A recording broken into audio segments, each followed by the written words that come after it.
Bueno, muy buenas tardes a todos. Me presento nuevamente para quienes no me conocen. Yo soy Daniela Castro, hago parte del equipo de soporte técnico de Sigma Control de Calidad. El día de hoy pues tenemos nuestra última charla de este año 2024 de nuestro ciclo de charlas. Agradecemos a todos los participantes por haber estado presentes en todas estas charlas del 2024. Próximamente estaremos dando entrega de nuestro cronograma de las charlas que tendremos en el año 2025 nuevamente. El día de hoy tenemos una charla asociada a la mejora continua de la calidad en los laboratorios de microbiología, análisis de casos, dictada por el doctor Diego Fernando Josa. Él es microbiólogo, bioanalista de la Universidad de Antioquia, especialista en microbiología médica de la Universidad Javeriana, coordinador del Laboratorio de Biología Molecular y Proteómica, también jefe del Departamento de Enfermedades Infecciosas de la Facultad de Medicina de la Universidad de La Sabana y socio de la Asociación Colombiana de Infectología.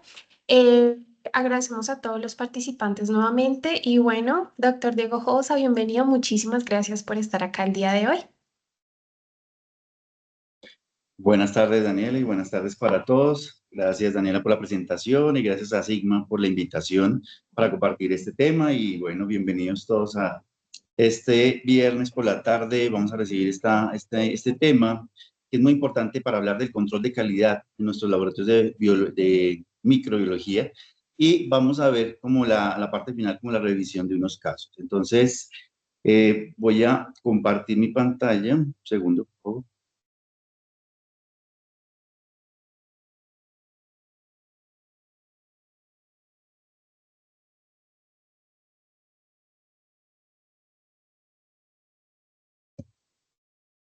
¿Me confirman si están viendo mi pantalla?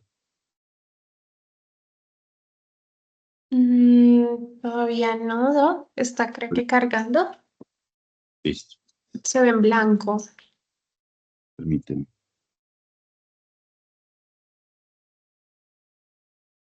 Me salgo un momento.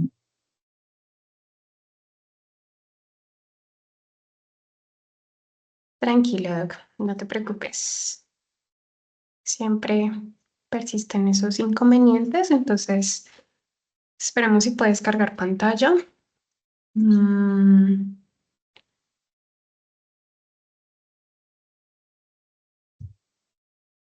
no, Doc, todavía no se observa pantalla.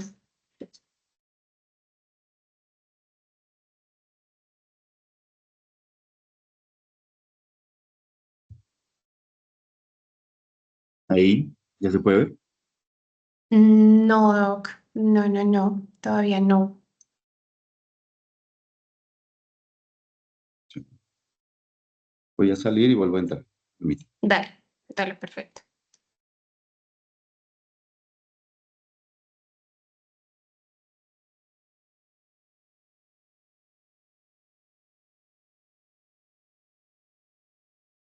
Vamos a dar una esperita. Siempre, pues, como toda capacitación virtual, algunas veces tenemos estos inconvenientes logísticos, entonces esperemos un momento. Agradezco su paciencia en este proceso. Entonces esperemos unos minuticos mientras el doctor de pronto vuelve a conectarse y solucionamos este inconveniente.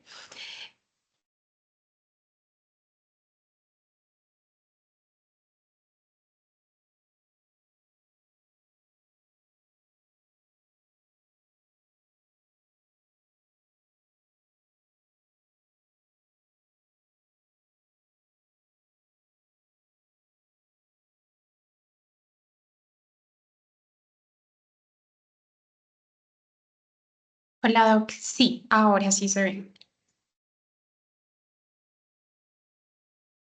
¿Tienes el micrófono apagado, Doc? ¿Listo? ¿Ahí me escuchan? Sí, ahora sí, perfecto.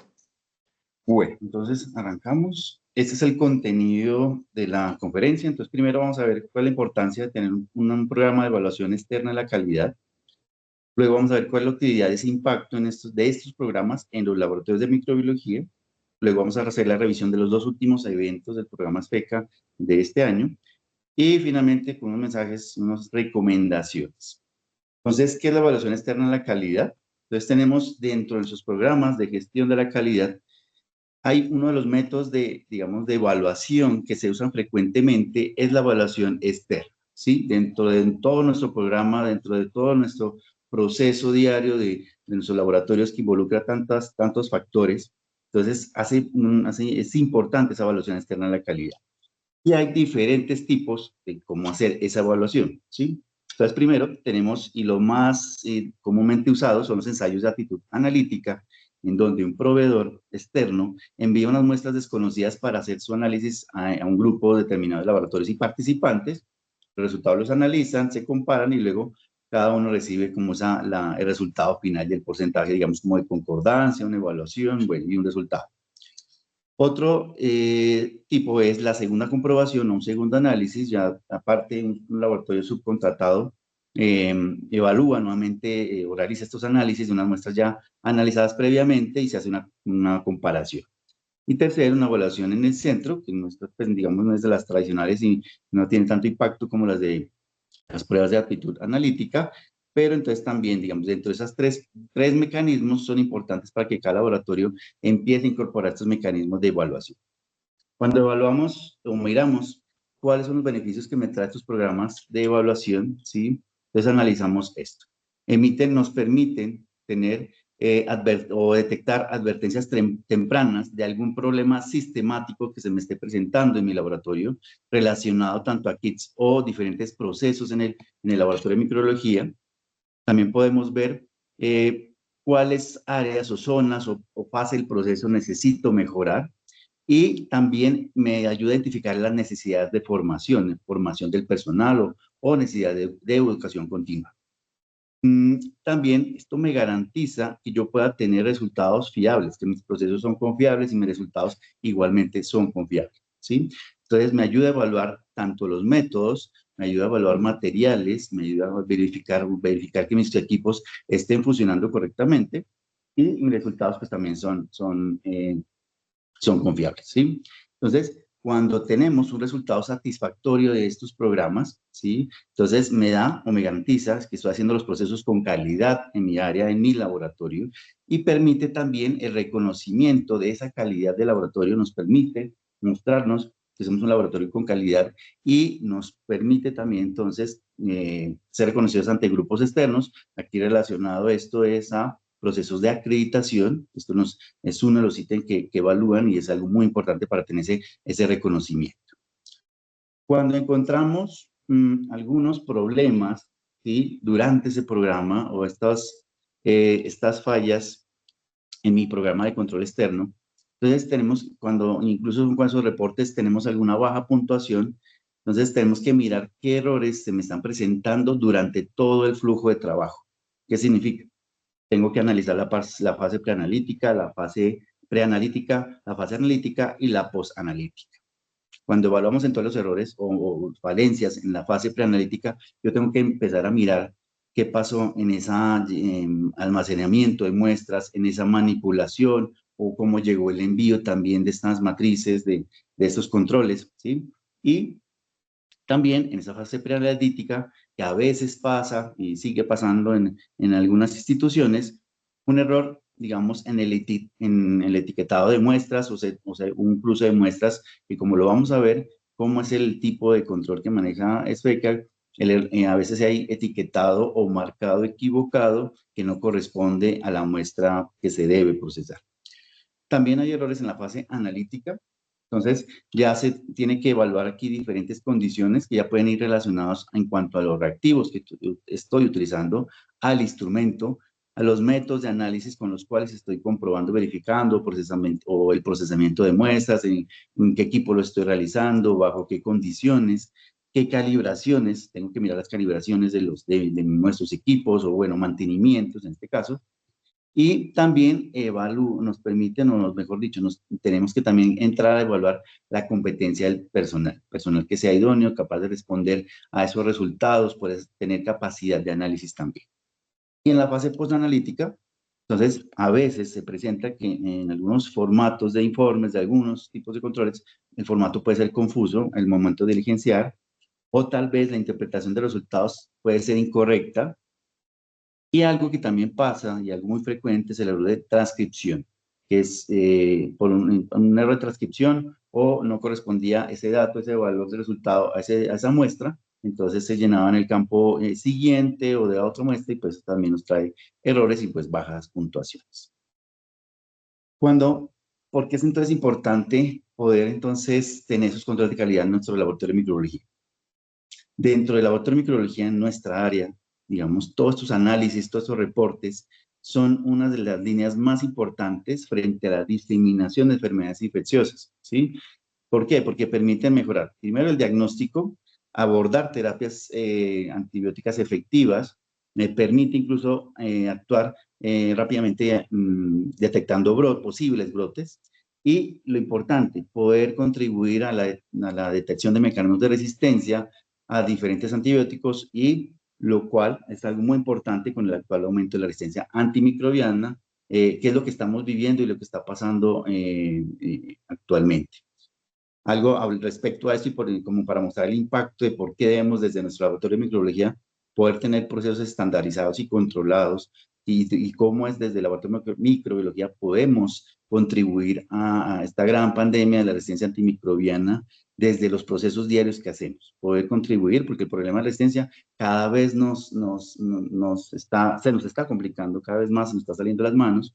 Este informe, digamos, es lo que estamos hablando con datos hasta 2019, la mortalidad que está causando y sigue aumentando.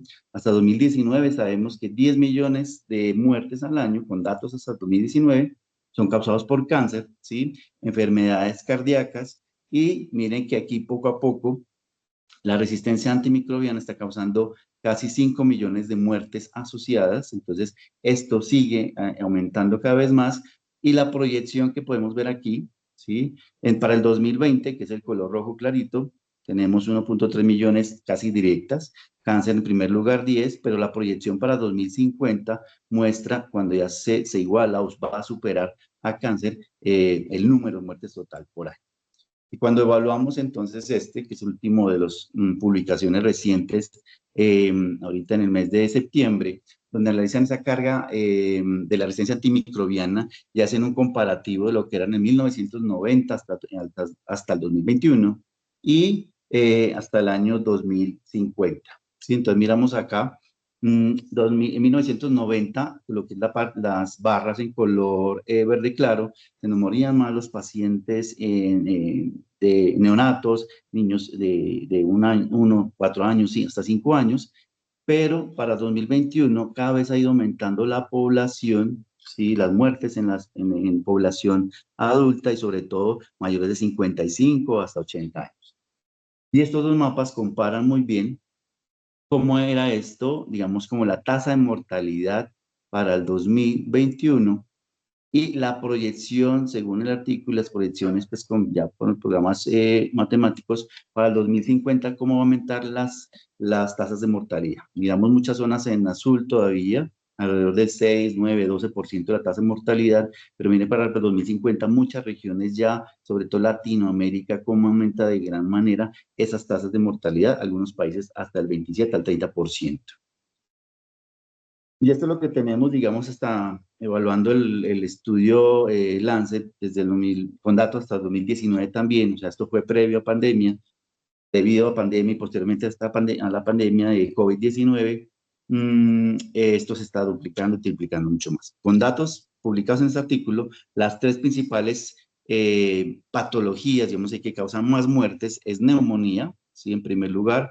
Segundo, las infecciones del torrente sanguíneo, todas las bacterias, es un grave problema, y saben, el problema tan grande y es algo tan crítico que está aumentando cada vez más en nuestras instituciones.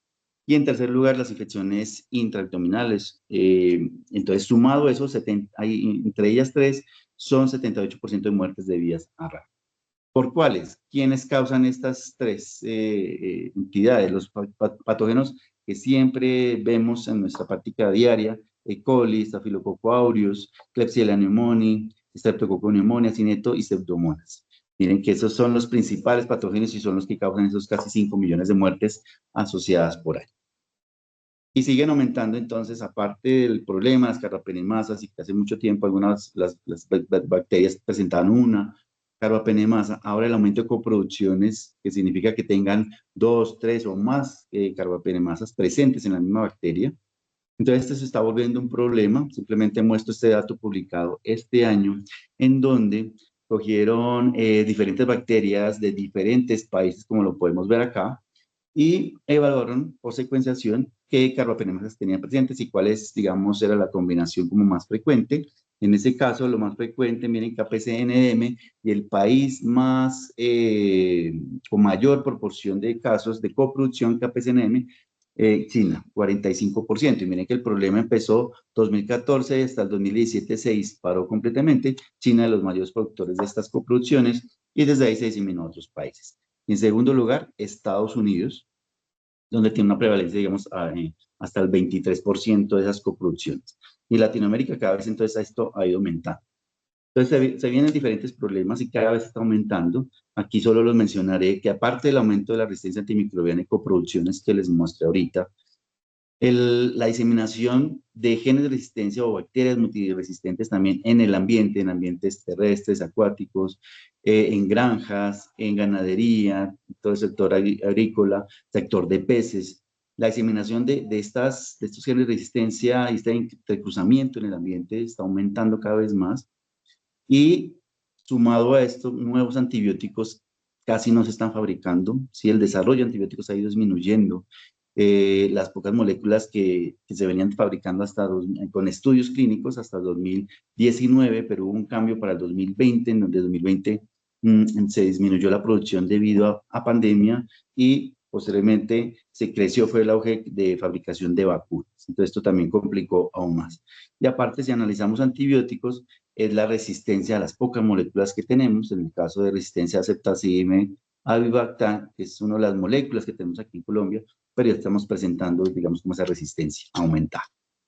Guerras y conflictos, también se está hablando mucho de esto y que es un factor importante para diseminación, porque muchos sectores en conflicto armado empiezan a, digamos, por los desplazamientos, personas, entonces hay movimiento de portadores en su microbioma de estos tipos de bacterias multidrogresistentes y también en países que están en conflicto, como hay varios artículos publicados derivados de la guerra de Ucrania, en donde la falta de, digamos, por la destrucción de hospitales, del saneamiento, no hay agua, no hay acueductos, tampoco hay cierre de fronteras, no hay moléculas de antibióticos, entonces todos los heridos que están ahí, hasta soldados, están siendo infectados por estas bacterias multidrogoresistentes, pero no hay con qué poderlos tratar. La mortalidad está aumentando también.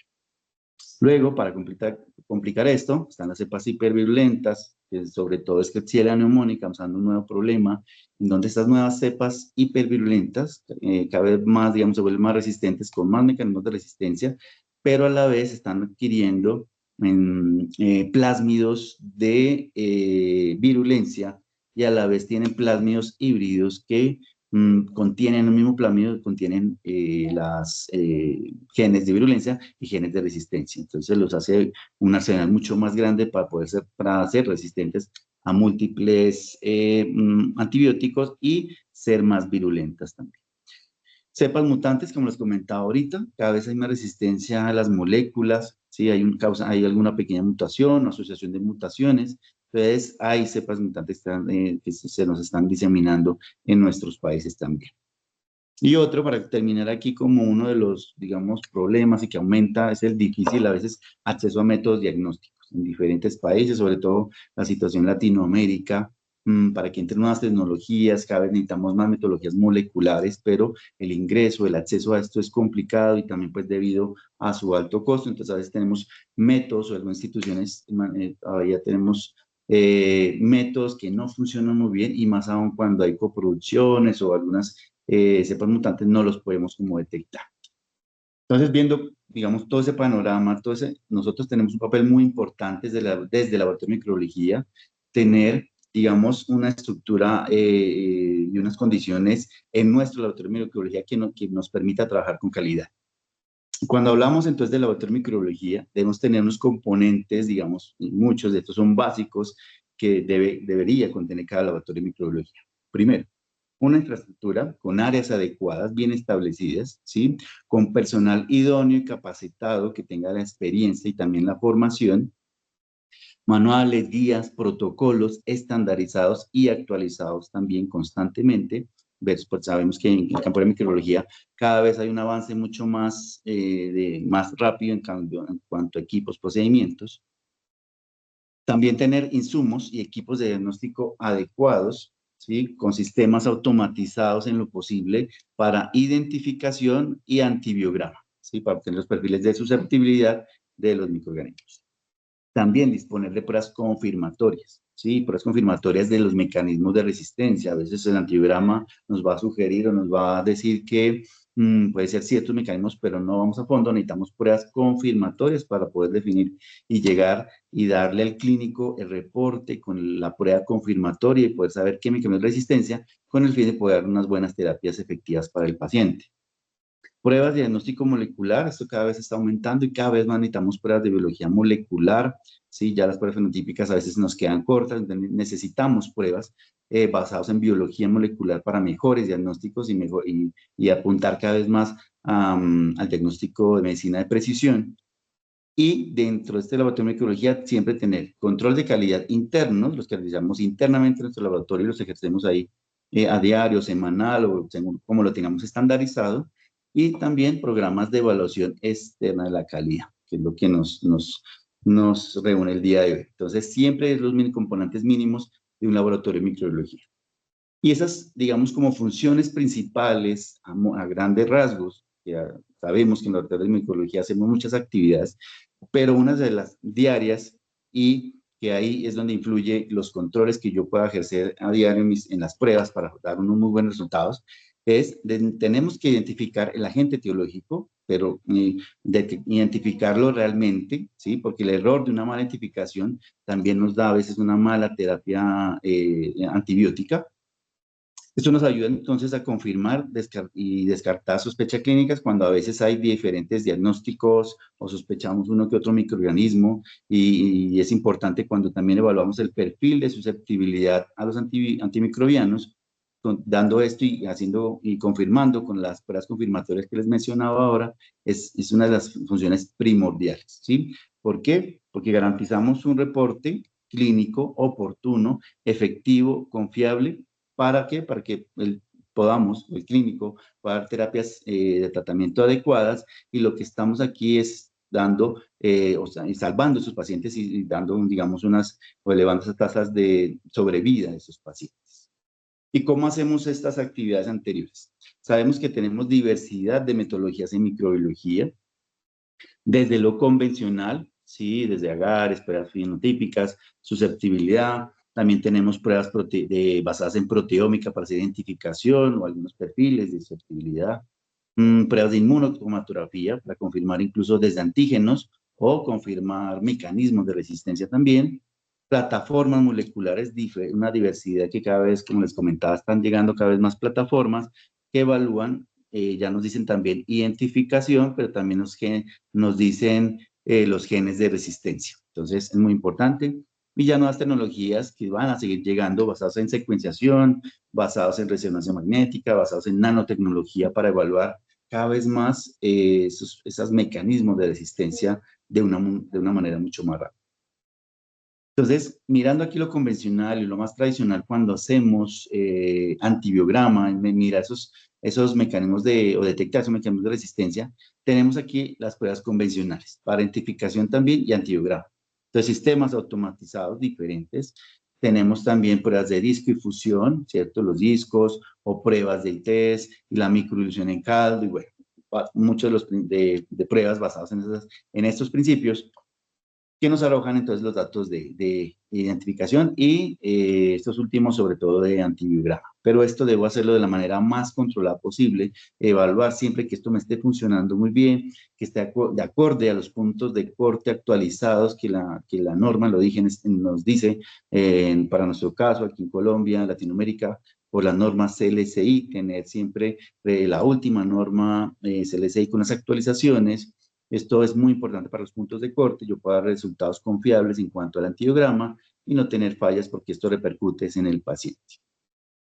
Y aquí a grandes rasgos, como mostrando qué debo controlar en el laboratorio de microbiología, o sea, qué debo tener en cuenta, sé que hay listado mucho más largo, pero en modo general es, yo debo controlar esas coloraciones, los procesos, cómo se hace esa coloración, si está funcionando o no, y más aún cuando a veces son automatizadas, también las debo controlar, diferentes formatos que me ayudan, pues, digamos, como a controlar el proceso de montaje, registro, de entrada, de salida o variación de muestras.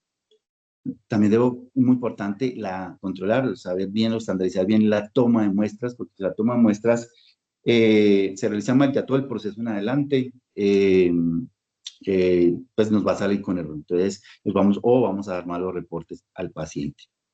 Controlar procesamiento, los procesos de siembras, sí, importante aquí los medios de cultivo, hacer los controles de calidad a los diferentes cultivos, o los caldos, sí, todo esto debo poder controlarlo, los hemocultivos también, implementar diferentes controles para hemocultivos, los diferentes procedimientos, digamos como los diferentes tipos de muestra, según los protocolos que yo quiera implementar de siembra, o si ya son otro tipo de procedimientos o otro tipo de pruebas como inmunocromatografía, rápidas, bueno, todo basado en los procesos que tenga establecido cada laboratorio. Las identificaciones también, cómo hago el proceso de identificación desde la fase, digamos, inicial para montar una identificación de esa bacteria, porque como les decía, la identificación tiene que ser a nivel de género y especie, ¿sí? Porque eso es ya importante aquí. Muchas veces en algunos laboratorios todavía se ve que solo se reporta a nivel de género, ya eso no es posible, hay diferentes metodologías que ya debo llegar a esta especie para poder confirmar, porque en algunos microorganismos es importante la especie me define perfiles de resistencia o resistencias naturales. Las antibiogramas igual, o cualquiera de los sistemas que yo tenga implementados, si hago sistemas manuales, digamos, métodos manuales como el test o centidiscos, o ya métodos automatizados, los tengo que controlar aún más. Las pruebas rápidas, como la inmunocromatografía también, hacerle como el control para verificar que esté funcionando muy bien. Diferentes pruebas convencionales fenotípicas, también las debo verificar, y las pruebas moleculares, aún más que cada vez, como decía, siguen llegando paneles moleculares, pero también debo verificar la detección, el perfil, incluso mirar bien el perfil, digamos, qué blancos moleculares tiene, los límites de detección, todo esto lo tengo que analizar en mi laboratorio. Y cuando tenemos este programa de control de calidad, digamos que con características, digamos, de modo general, debe tener, ¿sí? Que sea independiente y objetivo, ¿sí? Esto es, digamos, de una forma individualizada, presentada, pues, enviarlo y que sea el reporte, digamos, codificado para cierto laboratorio, enviado con tiempo también para el debido procedimiento y proceso de estos controles, y que a la vez sea confidencial todos los resultados desde el manejo, desde el envío, digamos, y el registro de resultados, y más aún, sobre todo, los resultados que sean confidenciales, solo estos datos que arroja son solo del laboratorio. Que sea un material de referencia estable, esto es muy importante, sobre todo en la microbiología, porque no podemos permitir que estos materiales sean muy sensibles digamos, sensibles me refiero a la contaminación, o que se dañe la matriz, o que se dañe el crecimiento del liofilizado. Bueno, eso es muy importante. Relevancia clínica también, que sea de impacto para mi laboratorio, que yo lo pueda evaluar, que sea de impacto para mi práctica clínica, y cumplimiento normativo. ¿Sí? Aquí hablando solamente un poquito de que me ayuda a tener, digamos, o cumplir con la normatividad, en este caso, la 3100, pues que nos habla de los procesos de habilitación y menciona muy bien en donde cada laboratorio general debe tener programas de control de calidad interno y externo, ¿sí? Y además, después del reporte de los resultados, tengo que hacer un análisis, ¿sí? Un análisis de esos controles de calidad. Y si tengo y presento errores o alguna baja calificación, debo tomar medidas preventivas o correctivas. Eso es muy importante y eso es lo que vemos con la parte normativa. Y otra importante es que estemos regidos por CLSI. CLSI también nos dice cuáles controles, cómo debemos hacerlo. Yo sugiero un montón de procedimientos en cuanto a controles internos también que podemos hacer en nuestro laboratorio. Dice más o menos el límite de error que puedo tener en diferentes pruebas. Y como les decía, siempre estar actualizados en los puntos de corte de CLSI. Entonces miramos en la parte inicial también y aplica igual para todas las áreas, sobre todo aquí en laboratorio de microbiología, cuáles son los beneficios. Entonces, identifico cuáles errores y me permite corregirlos, ¿sí? Mejorando así la precisión de mis procesos, precisión de los resultados. Igual, esto es importante, la formación continua, educación continua, porque todos estos ejercicios y este ejercicio que estamos haciendo hoy y poder obtener resultados de estos controles, esta participación, primero me da experticia en manejo de diferentes aislamientos o casos, puedo, digamos, afianzar los conocimientos en mecanismos de resistencia, qué puedo aplicar, qué puedo confirmar, qué le puedo montar o aplicar a este aislamiento para poder confirmarlo, para ver si eso no es este mecanismo. Entonces, es una formación continua, comparación también interlaboratorio en algunos casos y aumentar la confianza. Está confirmado, incluso publicado en literatura, que siempre participar en estos controles de calidad y si tengo un porcentaje de concordancia alto, esto siempre va a aumentar la confianza de que mis procesos los estoy realizando bien y pues debo mantener esa calidad durante el proceso. Y esta calidad es importante no solo en los procesos a diario, sino que también cada vez más que les menciono aquí simplemente cuando hablamos del control de los programas, perdón, de uso adecuado de antimicrobianos, los programas PRO. Aquí recuerden que el laboratorio de microbiología, el microbiólogo es una parte muy importante de estos equipos, de estos programas, pero tenemos entonces que hacer las cosas con calidad, porque de aquí se derivan unas funciones importantes para apoyar los PRO. Se los quiero aquí como mencionar rápidamente. Algunas son varias funciones, pero unas principales funciones de la microbiología o del microbiólogo en estos programas PRO es esto. Primero, tener un montaje adecuado de técnicas y metodologías de microbiología. Miren aquí, adecuado, entonces es con calidad, con procesos controlados.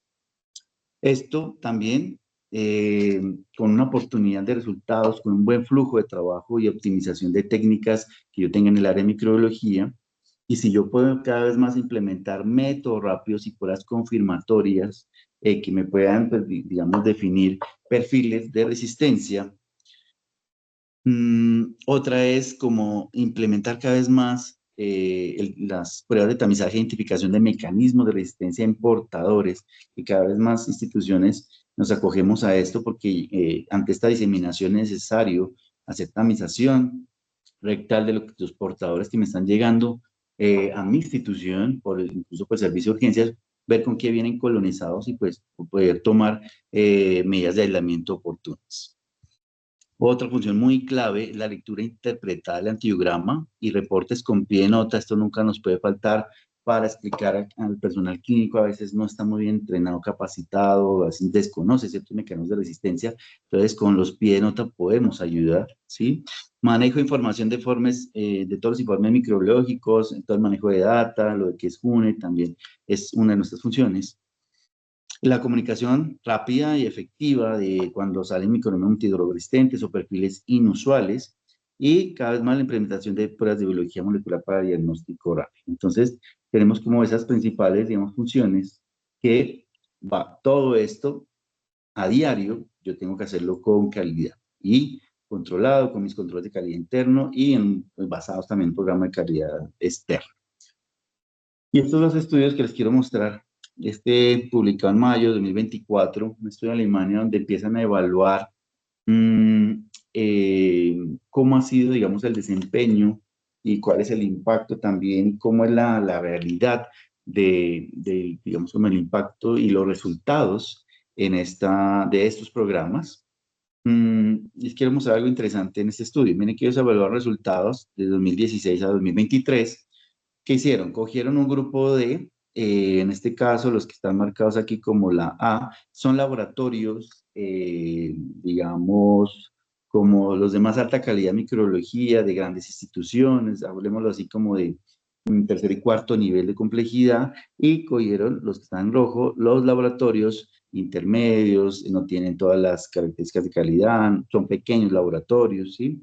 Entonces quisieron evaluar cómo eran los resultados en estos dos grupos, ¿sí? Entonces miremos que acá, que evalúan digamos como la tasa del error, de la falla, y a lo largo del tiempo vieron acá que los que están en azul, que son los laboratorios más grandes, ¿sí? De mayor calidad, mejores técnicas y metodologías, presentaron menor error, ¿sí? Menor porcentaje de error, a diferencia de los laboratorios estos que están en rojo, son laboratorios pequeños que les comentaba ahorita, que a veces no tienen implementado muy bien las metodologías, no tienen buenos controles, no tienen buen flujo de procesos. Entonces, en esto sí encontraron mayor porcentaje de error.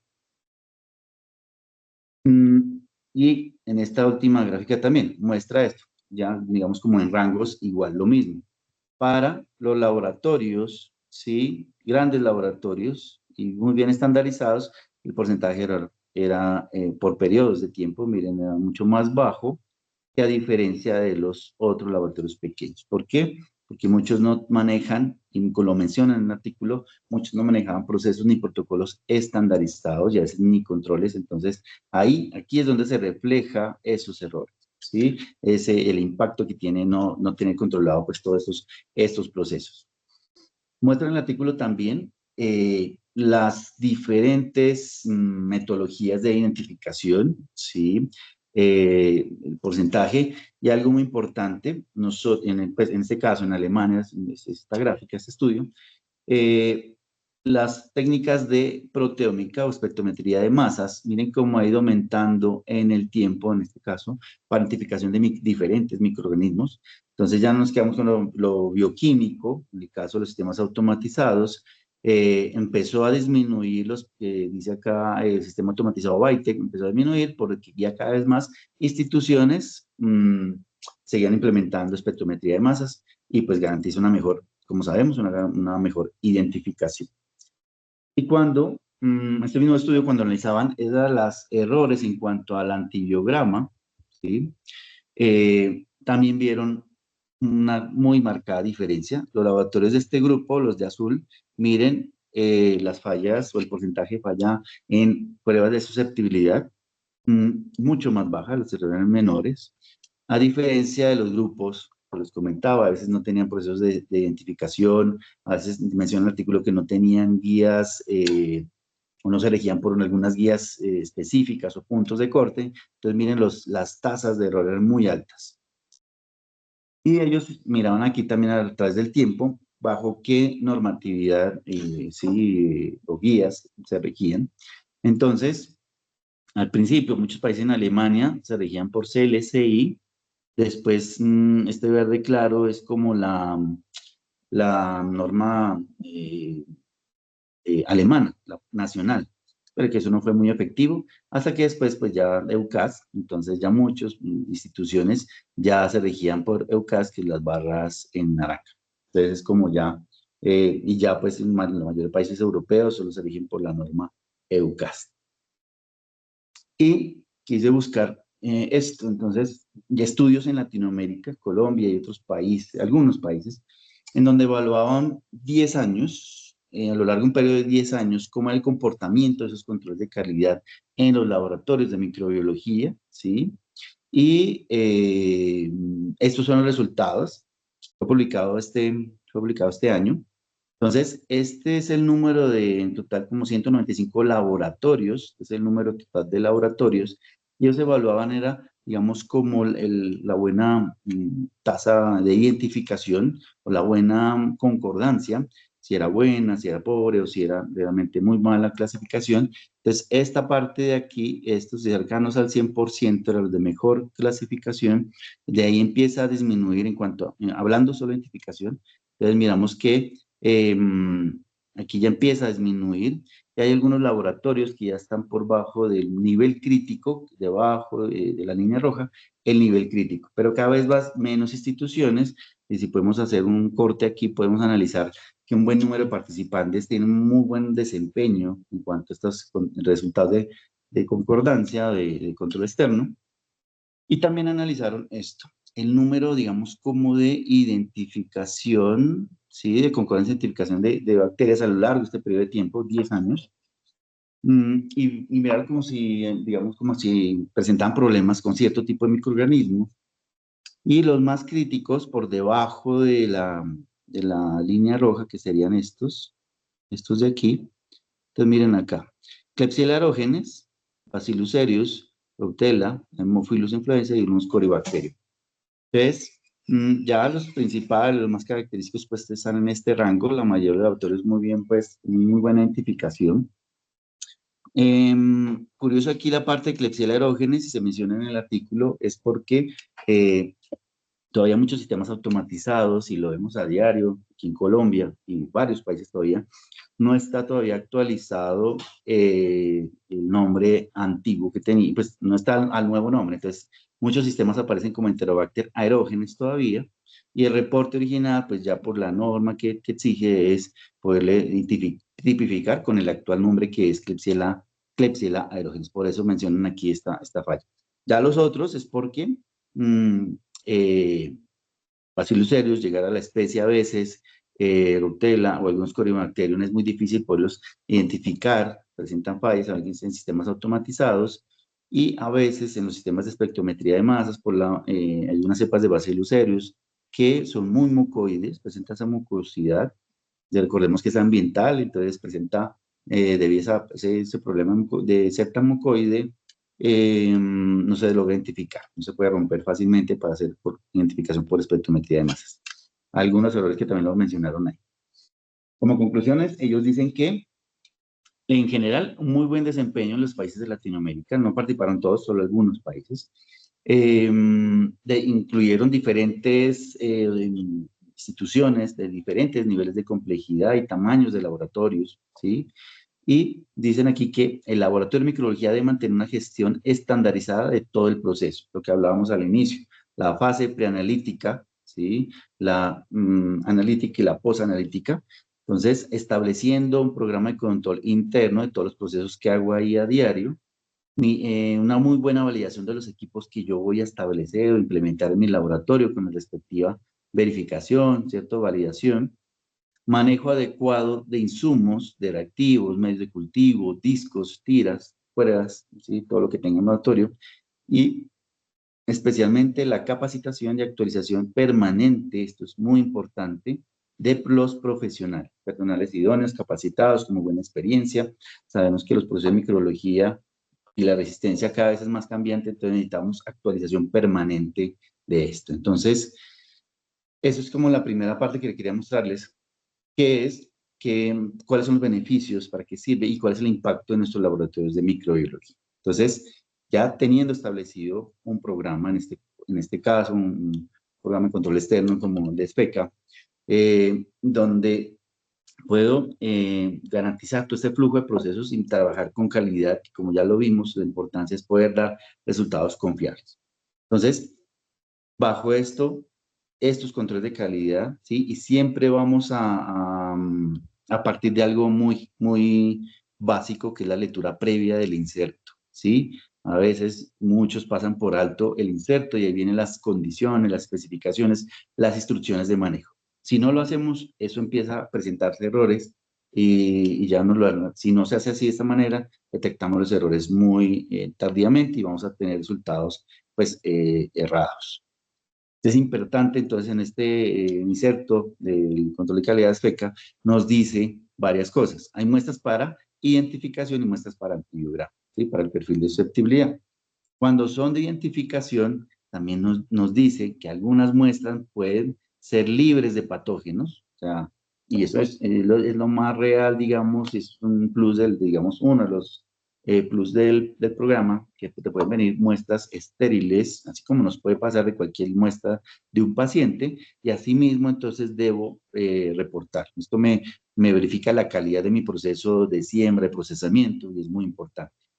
Pero también me pueden venir cultivos mixtos, ¿sí? Como simulando, digamos, como lo que es una muestra, digamos, como tal vez respiratoria, muestras que pueden venir, o de líquido abdominal, que me pueden venir mixtas, ¿sí?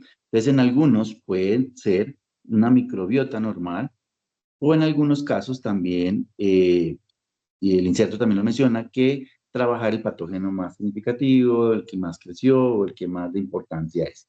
Pero los dan ahí como en el inserto lo menciona.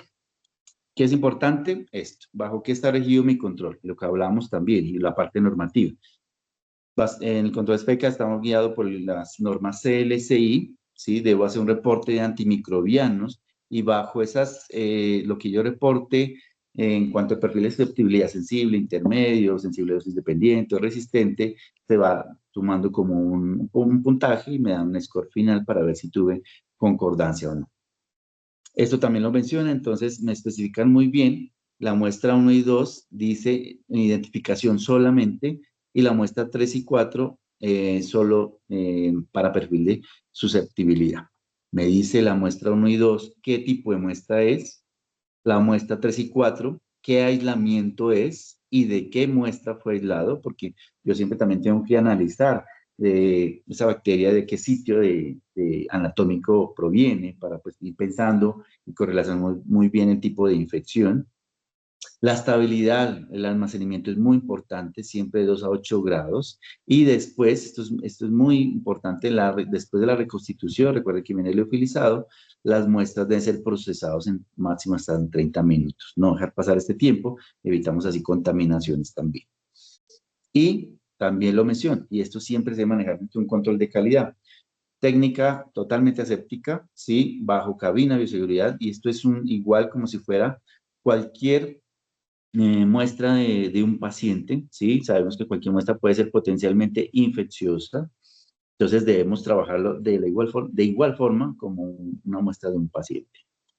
Sabemos entonces también pues, con cuánto se rehidrata de caldo, 1.5, y mm, aquí también nos puede decir qué antibióticos aplico y me dice incluso qué antibióticos para qué muestra número 3, qué antibióticos para la muestra 4, porque me van guiando un poquito en que, no, recuerden que los antibióticos, hay muestras que van a contener gram positivos, otros gram negativos, y pues los antibióticos pues, son tal vez muy diferentes, entonces tener cuidado siempre esto para ver cuáles reporte y cuáles no, dependiendo qué aislamiento está ahí presente.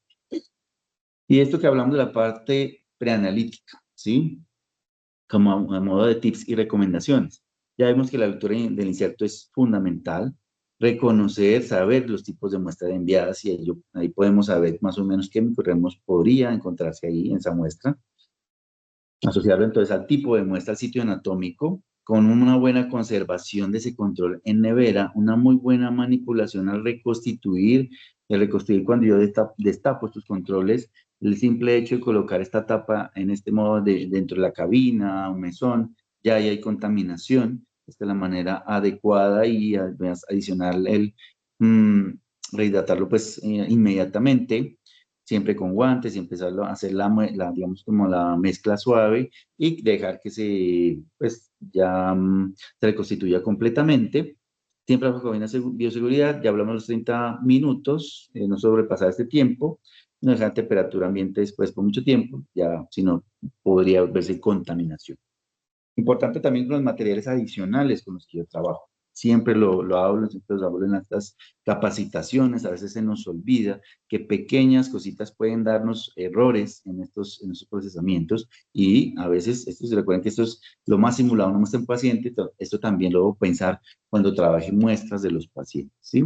Puntas y asas estériles, revisar estos empaques, a veces se destapan mal, o se destapa por este lado, la parte inferior, las asas también, se abren demasiado a veces esas bolsas y hay contaminación. Entonces siempre paquetes nuevos, si yo veo esto abierto totalmente, algún turno lo destapo completamente, mejor no trabajarlo, ya hay riesgo de contaminación. Atemperar adecuadamente los medios de cultivo, revisar siempre las fechas de medios de cultivo, que no sean medios vencidos. También mover muy bien las sombras que a veces tienen los agares, porque puede haberse crecimiento de contaminación si se dejaron mucho tiempo al ambiente, un adecuado proceso de siembra, con uso adecuado de los elementos, de tapabocas, guantes, si no hay contaminación también de nuestra microbiota. Buen marcaje de viales y cajas de cultivo. Esto es importante porque ya le ha pasado, siempre pasa en algunas instituciones que no se marcan muy bien los viales, las cajas de cultivo y empiezan a cruzar las muestras y esto nos damos cuenta es cuando ya analizamos los reportes de los resultados, cuando la muestra 1 reportaron en la muestra 2 y así. Entonces siempre hay ese entrecruzamiento.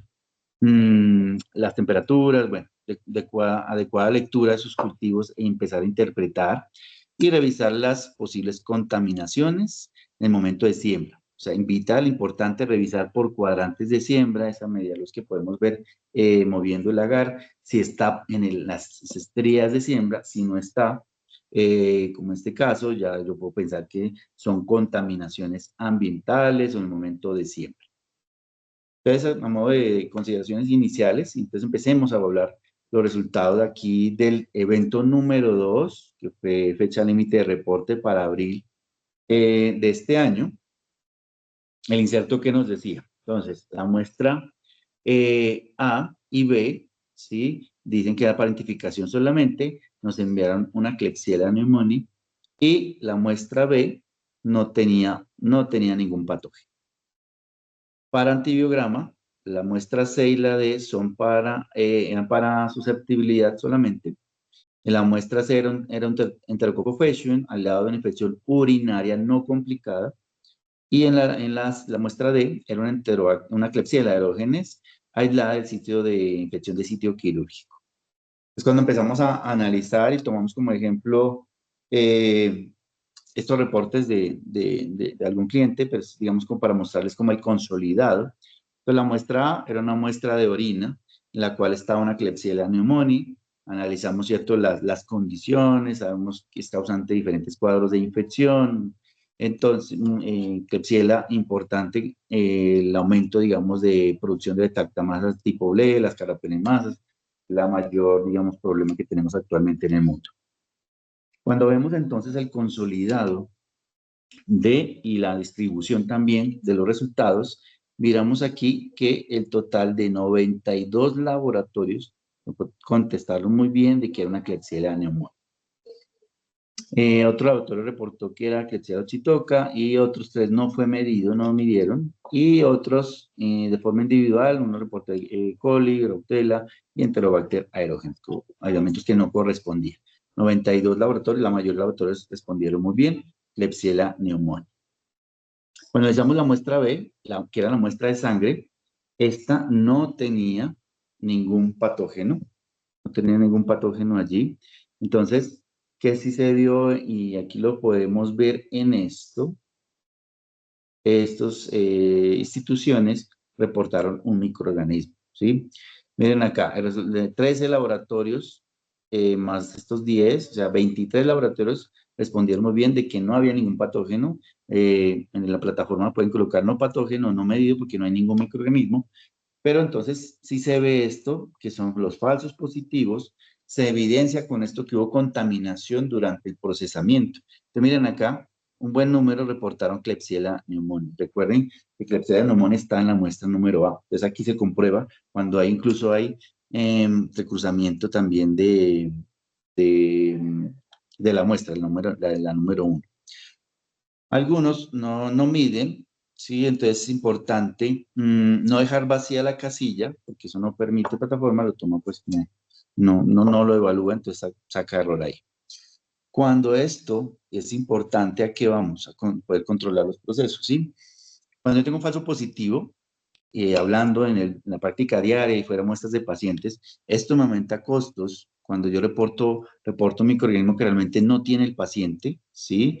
Entonces me aumenta costos porque voy a empezar, no sé, tal vez un aislamiento de vigilancia epidemiológica, empiezo a aislarlo innecesariamente.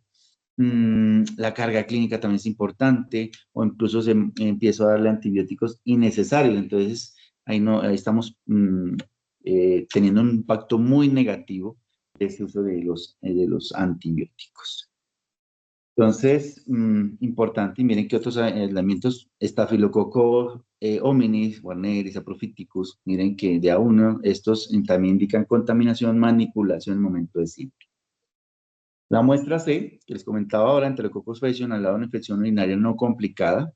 La cepa enviada, entonces era resistente a penicilina, resistente a ampicilina, resistente a vancomicina, ¿sí?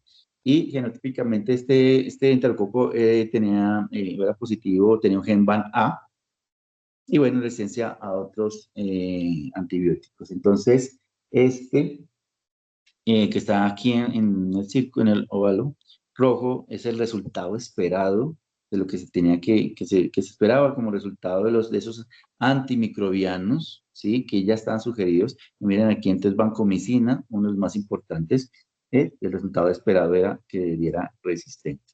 Algunos resultados, a modo de ejemplo, podemos mirarlo acá y podemos analizar aquí vancomicina, resistente y bien reportado por 40 laboratorios, instituciones participantes, que fue pues, muy bien aislado, y también aquí en este caso, ampicilina, resistente a ampicilina, 26 instituciones también contestaron muy bien en esto. Clave importante y que a veces veo en algunos reportes clínicos, fosfomicina solo aplica para Enterococcus fecalis, no para pecho. Entonces, no siempre no debemos reportarlo en estos aislamientos. ¿Listo? Y la última muestra de este evento, la muestra de una Klebsiella aerógenes de infección de sitio quirúrgico. ¿Cómo era esa Klebsiella aerógenes? Era resistente a ampicilina, amoxiclavulánico y cefazolina. Era sensible a cefalosporinas de tercera generación, si lo vemos aquí, entonces solo estaba resistente hasta cefazolina. Las de tercera generación, carbapenémicos, totalmente sensible. Recordemos que Klebsiella aerógenes, antes llamado Enterobacter aerógenes, pertenece al grupo de las AMC. Ellos tienen su AMC ahí, el cual hace parte de este acrónimo. Entonces, donde está Hafnia, Aeromonas, Morganella, Providencia, Proteus vulgaris, Proteus peneris, Citrobacter, Citrobacter cloaci, Serratia y Klebsiella aerógenes. Listo, esa es la K de Klebsiella aerógenes. Entonces, estos resultados esperados, cuando analizamos entonces la mayoría de los laboratorios, cómo fue el reporte, la mayoría de laboratorios coincidió muy bien en cuanto a los reportes, cómo estaba en el perfil fenotípico inicial, resistente hasta cefazolina. Algunos que otros empezaron a reportar resistencias que no estaban ahí pues presentes. La mayoría respondió muy bien que estaba sensible a la cefalosporina tercera, a carbapenémico. Entonces la mayoría de otros pues contestaron muy bien en cuanto a este perfil de susceptibilidad de este aislamiento. Bueno, y pasando al evento número 3, este evento con reporte límite hasta el 30 de julio. Estas son las muestras. Entonces, esto fue el enviado. La muestra A, la muestra B, solo identificación. La muestra A fue una Staphyloepidermidis, la B una Pseudomonas aeruginosa, la C y la D solo para antibiograma. Entonces mencionan aquí la C. Aquí hay algo muy importante. De la C es una Serratia marcensis, aislada una herida como cultivo mixto con Acinetobacter baumannii. Solo se comunicarán resultados de Marcesi. O sea, ahí nos está diciendo solo, en ese momento, solo el reporte la Serratia que está ahí. No dejar de lado por un momento Acinetobacter baumannii o la susceptibilidad solo es para Serratia. Listo. Y la muestra de Staphylococcus aureus aislado de un paciente con neumonía. Analizamos cada muestra rápidamente. Entonces, la muestra líquido de sonicado, una prótesis articular explantada de un paciente, una epidermidis. Esta especie es como de epidermidis más en los casos que realmente está causando infección, actúa como oportunista, porque sabemos que es comensales de la piel y de las mucosas, pero es epidermidis y otros coagulados A negativos son muy importantes formando biopelículas en dispositivos médicos, ¿sí? O de implantes. Entonces, es importante y es importante también como muy contaminante en hemocultivos y nos hace una buena toma de muestras. Entonces, aquí vemos resultados. 93 laboratorios contestaban muy bien coincidió muy bien que era epidermidis. Otras especies por aquí 6 reportaron que era aureus. Hay que tener ojo con eso porque es totalmente diferente. Y ya otros gran negativos como Pseudomonas está por aquí, Acinetobacter, que es de la otra muestra, también se refleja contaminación cruzada con la otra muestra de la muestra C.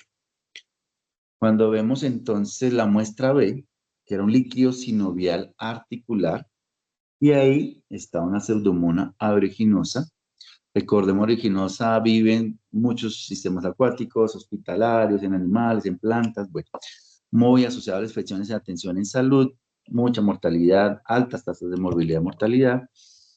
En estos líquidos sinoviales o articulares, uno de los más frecuentes también en artritis bacteriana es Staphylococcus aureus y Streptococcus, sí, algunos Streptococcus.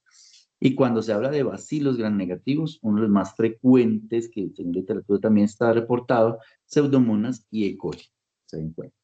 ¿Cómo fueron los resultados de esta segunda muestra para identificación? La mayoría, muy bien, 113 instituciones participantes responden muy bien que eran Pseudomonas aeruginosa. Por ahí otro laboratorio reportaron Burkholderia, Cineto, Stenotrophomonas. Cuando vamos a la ya de susceptibilidad, la muestra C, que era la Serratia, entonces, y dice con la nota que les comentaba ahora, solo fijarnos en Serratia. Recordemos, Serratia, también causante, es una enterobacteria, vive en suelos, en plantas, en intestino de animales y de humanos. ¿Cómo era esta cepa? Resistente a ampicilsulbactam, amoxiclaulánico y cefazolina, mírenlo acá. Sensible a cefalosporina de tercera generación, también pertenece al grupo de las AMC, que les explicaba ahora, y sensible de importancia aquí, que está sensible a los carbapenémicos. Entonces vamos a ver los resultados. Estos fueron los resultados de este perfil. Pues mírenlo acá. La mayoría, muy bien, los resultados que, como estaba el elemento original, respondieron que era resistente a esta cefazolina. Algunos contestaron la sensibilidad de las cefalosporinas, algunos contestaron resistencia a las cefalosporinas. Aquí, sensible a carbapenémicos, como lo podemos ver aquí, pero aquí sí hay un número considerable de unos aislamientos que reportan como resistente a artapenen. Ojo con esto, porque ya debemos sospechar otros mecanismos de resistencia, ya no es AMC, y puede haber una carbapenemasa cuando es resistente a carbapenémicos, ¿cierto? Otros mecanismos, pero este aislamiento era sensible, ojo con esto. En análisis de esto arrojó que, como estaba con una población mixta, ¿cierto? Que venía con Acinetobacter baumannii, recuerden. Entonces, si no se hace un buen aislamiento del patógeno, tal vez se montó con colonias ahí contaminadas con el Acinetobacter. Recuerden que Acinetobacter a veces pues, tiene esa resistencia a ertapenem y puede causar esas confusiones en estos antibióticos. Entonces, tener cuidado con esto. La última muestra era un Staphylococcus aureus, aisló a un paciente con neumonía. ¿Cómo era la cepa? Resistente a todos los beta-lactámicos, resistencia a cefoxitin, bueno, zacilina, excepto ceftaroline. Genotípicamente tenía un gen MECA, recordemos que es entonces un meticilino resistente, sensible a linezolid, sensible a vancomicina y a las quinolonas. Entonces nos dicen aquí el resultado esperado, el screening de cefoxitin, cierto, resistente, oxacilina, y vamos a ver entonces cómo dio los resultados. Miremos acá. El screening de cefoxitin coincidió muy bien la mayoría de resultados. Clindamicina también, eritromicina, oxacilina, ¿sí? Y la penicilina también. Entonces, cuando analizamos vancomicina también, miren la sensibilidad, en toda la mayoría de los datos reportaron muy bien. Ojo con esto, es un caso de alguna institución en donde no hubo, recuerden que el chulito este es el reporte que le llega individual a cada uno de los laboratorios participantes. Este símbolo dorado con el chulito es el real, el dato que esperado que tenía que dar, pero a veces cuando no se mide o no se llenan los datos en plataforma o no se mide realmente el perfil de susceptibilidad y ponemos aquí que no fue medido, pues esto también nos va a dar un error y por eso nos baja el porcentaje, ¿no? En la calificación. Esos son los dos últimos eventos y ya para cerrar, mensajes finales y recomendaciones. Siempre me baso en esto, estar actualizado en los cambios que presente en la guía CLCI, siempre actualizado pues a la última versión, en este año pues la versión 2024, mirar los cambios más recientes y más grandes que se hayan hecho. Aquí explica uno sobre las tablas, cambios en unas tablas o nuevas tablas que se hicieron.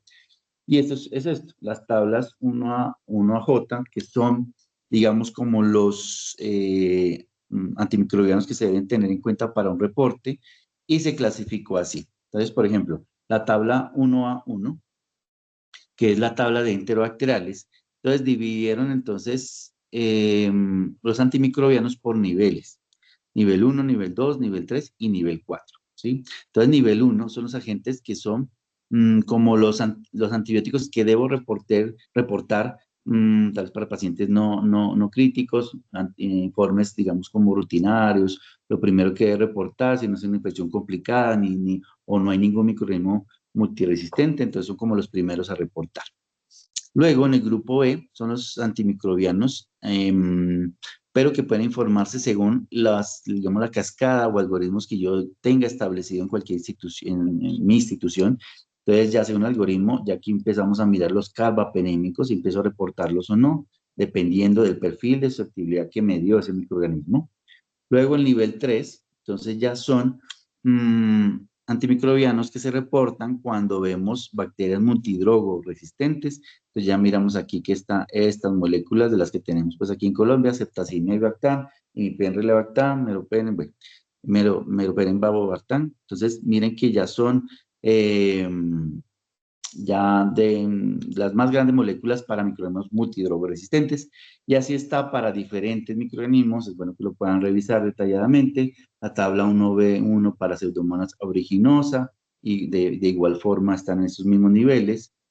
¿Y cuál sí se debe utilizar? Pues como en la parte de orina, en este caso la tabla de Staphylococcus también.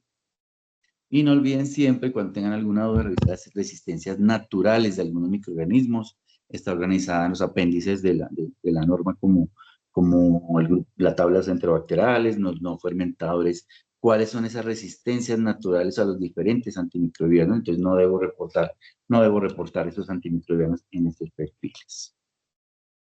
Bueno, eso es lo que quería mostrarles, hablarles el día de hoy. Y bueno, quedo atento como a las preguntas. Bueno, doctor Diego, muchísimas gracias por esta charla. La verdad sí es muy importante también hacer una retroalimentación, digamos, de nuestra parte en toda la parte de control de calidad externo, digamos, tener al detalle todos esos procesos que pueden influir en el desempeño de ese control. Entonces, muchísimas gracias de verdad. Bueno, vamos a empezar con el espacio de preguntas. Nos extendimos un poquito en tiempo, pero vamos bien. En este momento voy a habilitar los micrófonos a los asistentes. Si de pronto alguien quiere hacer una pregunta, le puede alzar la mano, puede sencillamente habilitar el micrófono si tiene una pregunta o directamente si la puede hacer en el chat, en nuestro chat, aunque por el momento no he visto ninguna. No sé si de pronto las personas que están presentes, nuestros usuarios, tienen alguna duda, alguna inquietud. Tengo una duda. Sí, buenas tardes, Doc. Buenas tardes. Bueno, hace 2 años yo fui usuario del control externo de Sigma y siempre consideré un talón de Aquiles. No sé si ya se habrá mejorado, y es que los reportes de la evaluación venían en inglés. Ah, sí. Sí, era digamos, sí, un punto, pero ya eso ya se arregló, ya los reportes vienen en español. Sí, sí, señor Doc, de pronto para solventar esa duda, sí, los informes ya vienen traducidos en todos los eventos. De pronto sí hubo como unos inconvenientes al principio, pero todos nuestros informes ya vienen disponibles en el idioma español. Por requerimiento como tal, sí, sí vienen en español, Doc. Lo otro que también no me cuadraba mucho era que venían los liofilizados, y los liofilizados se preparaban a partir de un caldo que uno tuviera en la institución, mientras que en otros controles externos uno rompe una ampolla y al romper la ampolla se hidrata el liofilizado. Entonces, como tratar de que fuera un hidratante, un caldo que sea de ustedes, cosa de que todos homogenicemos el mismo caldo. Sí, de acuerdo. Se hace con el caldo que tengamos instaurado. Eso también digamos, como se ha hablado en muchas reuniones y debatido. Y lo que queríamos también, y entiendo también del control europeo, es que se pueda establecer como una muestra incluso normal de un paciente que llega, y lo que estoy usando es un caldo propio de mi institución, de mi laboratorio, y obviamente debo manejar caldos estandarizados, de buena marca, de buena fecha, ¿sí? Verificado también, para que no haya también, si tal vez yo proporcione dentro del kit un caldo tal vez no estoy verificando la parte de reactivos de mi institución y eso es muy importante cuando lo hablábamos en la parte inicial que dentro de este programa de evaluación yo evalúo también las metodologías, pero también evalúo los reactivos con los cuales trabajo a diario. Entonces es muy bueno también el ejercicio cuando implemento estos caldos y eso sí es muy importante. El riesgo de contaminación, si no hago una buena trabajo, una buena manipulación, ahí hay un error que me puede contaminar. Y eso también se evalúa y es muy bueno evaluarlo en el momento de cómo estoy trabajando las muestras, cómo estoy haciendo el proceso lo más aséptico posible para obtener un muy buen resultado. Y esto es lo más similar, o sea, es con ese control, lo más similar al trabajo diario con una muestra de un paciente. Por eso lo hacemos de esa manera, bien utilizado. Otra cosita donde diferíamos, o sea, en mi concepto y el de ustedes, era que cuando habían aislamientos que eran, por decir, una enterobacteria que tuviera una ANSE, por decir, un enterobacter y un citrobacter, ustedes pedían el testeo de las cefalosporinas de tercera generación. Entonces, pues, ¿cómo sabemos esas cefalosporinas de tercera generación? La ANSE se puede reprimir y puede dar una resistencia en unos 3, 4 días. Entonces, pues yo los omitía y en cierto momento como que dice, me lo penalizaron. Bueno, ahí incluso, bueno, no sé si para mostrarles vieron el reporte, por ejemplo, de Serratia, la Klebsiella aerógenes, que son AMC, y en el reporte de muchas instituciones podían calificarlo como resistente si se reprimía o sensible en esta columna donde se porta pues como si estuviera reprimido aún. Entonces están las dos posibilidades de reporte ahí y en las dos está calificado como bien, porque puede pasar eso, ¿sí? La mayoría. Entonces queda abierto en cuanto a los microorganismos que son AMC, que pueda tomarse como sensible o resistente, pero dependiendo de esto.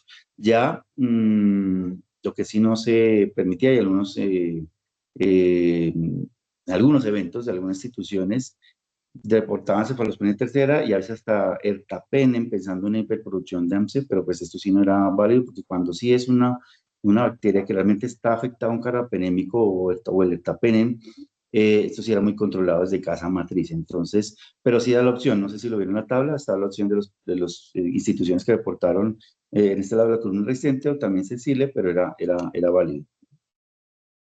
Ok, no tengo más preguntas, gracias. Con mucho gusto.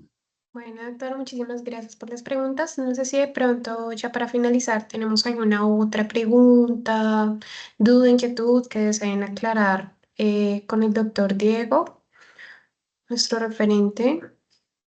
Por el momento no, mientras de pronto alguien quiere realizar alguna pregunta, les recuerdo nuevamente que estamos compartiendo el link de asistencia, pero estuvimos con un error al inicio donde los participantes ingresaban y salía un error, pero ya se arregló, entonces nuevamente estoy compartiendo ese mismo link donde ustedes ingresan, diligencian sus datos y van a obtener el certificado de participación. Entonces ese es el requisito para que por favor obtengan el certificado de participación de esta charla. No sé si de pronto alguien más tiene alguna duda o alguna otra inquietud ya para finalizar la sesión. Tal vez alguien en el chat. Por el momento no veo nada, Quería hacer un ninguna comentario. pregunta. Quería hacer un comentario ahorita. Importante también que, aparte que se han ido mejorando, como comentaba ahorita el doctor Iván, es de los reportes que antes sí venían en inglés, ahora hay una dificultad ahí, pero bueno, ya son en español, y también estos eventos, estas reuniones de poder analizar incluso de modo general con usuarios y no usuarios, y también las reuniones de solo el usuario como tal o el cliente o institución, también se hacen como para hacer esa retroalimentación de la institución. Entonces también garantizamos esa parte de educación continua, pues, Sigma lo estamos haciendo con cada institución, entonces es un plus que también se brinda a la institución, pues para poder, no sé, mejorar los procesos o ver el crecimiento, en qué se puede intervenir, qué tips podemos implementar como para mejorar esos resultados en el flujo de trabajo. Sí, sí, sí, es verdad. Muchísimas gracias, Doc.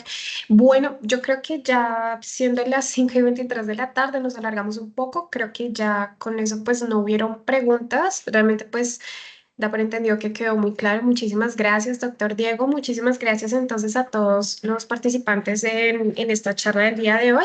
También agradecer, Sigma José, pues les desea, digamos, buenas festividades a todos. Realmente nos volveremos a ver el otro año con nuevas charlas. Vamos a tener en cuenta temas de normatividad, temas de especificaciones en calidad, sobre hormonas, también charlas en microbiología, que es muy importante para todos ustedes en fortalecimiento del control de calidad. Bueno, a todos muchísimas gracias. Doctor Diego, Listo. muchísimas gracias. Que tengas una feliz tarde. Muy buena charla. Muchísimas gracias, gracias a todos y bueno, feliz tarde y feliz fin de semana. Feliz fin de semana a todos. Gracias. Claro que sí. Nuevamente les recuerdo, diligencien el link de asistencia para que obtengan el certificado de participación y próximamente les estaremos compartiendo el cronograma de las charlas 2025. Feliz tarde a todos. Muchísimas gracias por su participación. Chao, chao.